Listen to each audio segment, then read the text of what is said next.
Кадерле дуслар, сезгә Раббының мәрхәмәтен һәм фатихаларын телим. Бүген мин сезне Аллаһның сүзләренә нигезләнеп, йөрәгегезнең ниндилеге турында уйланырга чакырам. Сүз кеше тәнендәге кан йөреше белән бәйле әгъза турында түгел, ә аның күңеле, җаны, бәгыре турында бара. Менә мәсәлән, берәү әдәпле дә, тауфиклы да, башкаларга карата ихтирамлы да, ярдәмчел дә, игелекле дә, начар сүз әйтмәс, сүгенмәс, талашмас, дөрфа сөйләшмәс. Минем йөрәгем саф, чиста ди ул үзе турында. Кешеләр дә аны мактап, яхшы күңелле кеше ул диләр. Мондый кешенең йөрәге чыннан да сафмы? Бар кешеләрне күзәтеп торучы, аларның күңелләрен үтәли күрүче Аллаһы менә нәрсә ди. Кеше йөрәге гаять хәйләкәр һәм үтә бозык. Раббы күрде ки, җир йөзендә адәм баласын азгынлык баскан. Кешенең бөтен күңеле, уй фикере һәр вакыт явызлыкта. Ничек инде азгынлык баскан? Ничек инде һәр вакыт явызлыкта? Әйе, күпләрне чыннан да азгынлык баскан, ләкин мине түгел. Мин бит ата-баба динен тотам, Алланы исемнән чыгармыйм, көненә әллә ничә мәртәбә дугалар укыйм, йөрәгемдә бозык түгел, Аллага шөкер, чип-чиста. Булай диючеләргә Аллаһы үзенең сүзендә әйтә. Кешеләр алдында сез үзегезне яхшы итеп күрсәтәсез, ләкин Аллаһы сезнең күңелегезне белә бит. Раббы адәм баласының ниятләрен белә, алар буш, мәгънәсездер. Кешенең йөрәгендә туа торган явызлыклар аның балачагыннан ук килә.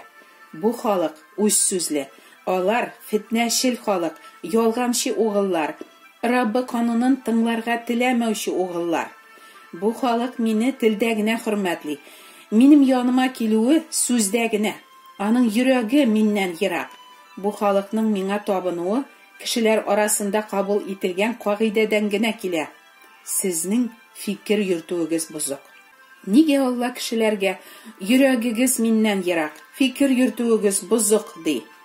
Иблисның ялганына ышанып, беренче кешеләрнең Аллаһыга каршы баш күтәрүләре турында ишеткәнегез бардыр сезнең. Бу баш күтәрүнең нәрсәдән гыйбарәт булуын безгә Аллаһның сүзе изге язма аңлатып бирә. Кеше Аллаһны тыңламыйча, үзенчә яшәргә, үзе теләгәнчә фикер йөртергә карар кылган. Икенче төрле әйткәндә, Алла, мин үзем беләм ничек яшәргә. Синең өйрәтүең миңа кирәк түгел дигән ул. Йөрәге тәхетендә утыручы Аллаһны бәреп төшереп, анда үзенең мин дигән Алласын утыртып куйган. Дөнья тарихының башында булган бу котышкыч фаҗига кеше йөрәгендәге Раббы куйган шәмне сүндергән. Гөнаһ кешенең рухын үтергән.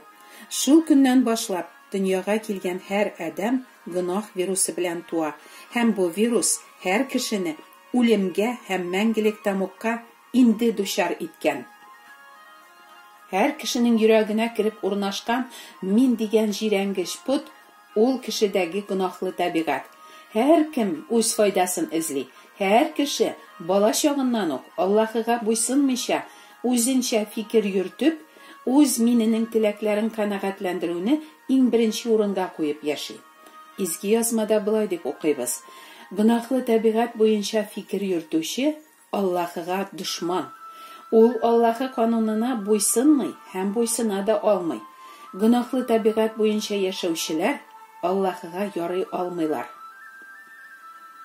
Компьютерга кергән вирус кебек кешенең уйларын, фикерләү рәвешен гөнаһ бозган. Мин дөрес уйлыйм, дөрес эшлим, мин начар кеше түгел дип ышана ул. Кеше аңламый, гөнаһлы табигате аны мәңгелек тамукка алып баруын. Җанының теләкләрен канәгатьләндереп яшәү кеше өчен барысыннан да мөһимрәк. Чөнки бу бит аңа рәхәтлек бирә.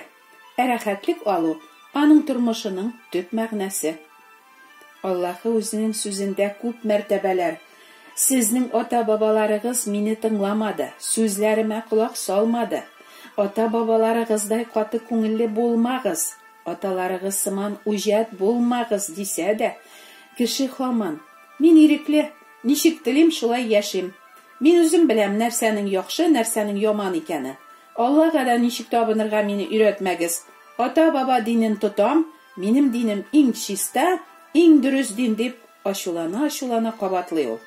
Һәм һаман тискәрелегендә кала биреп, Үзенең җанын коткара алырдай хакыйкатьне ишетергә дә теләми, колагын томалый. Менә шулай, үзенчә табынучы, Аллаһы кушканнарны түгел, ата-бабалар кылганны дөрес дип исәпләгәнне үтәп, Раббыга каршы килүче кешеләргә әле Аллаһы мәрхәмәтле. Аларга һаман түземлеген күрсәтеп, Раббы тәүбә итәргә чакыра. Сезнең өчен дә Гайса үлем хакы түләгәнгә күрә, мин сезнең гөнаһларыгызны кичерәм. Килегез минем сөекле улым янына. Аның изге каны сезнең күңелләрегезне чистартыр. Мин сезгә яңа йөрәк, минем кануннарым язылган һәм миңа буйсына торган йөрәк бирермен. Борылыгыз яман юлларыгыздан, югыйсә барыгыз да һәлакәткә китәсез бит, дип ялвара Аллаһы изге язма битләре аша. Үзегезнең мин путыннан ваз кичегез. Аның гөнаһлы теләкләрен үтәүдән туктагыз. Рух буенча яши башлагыз. Рух буенча яшәсәгез, гөнаһлы табигатьнең теләкләрен үтәмәссез, дип өйрәтә Рәсүлләр. Аллаһы әйтә: Мин аларга башка төрле йөрәк бирәчәкмен. Яңа рух иңдерәчәкмен. Аларның тәннәреннән таш йөрәкләрен алып, тере йөрәк бирәчәкмен.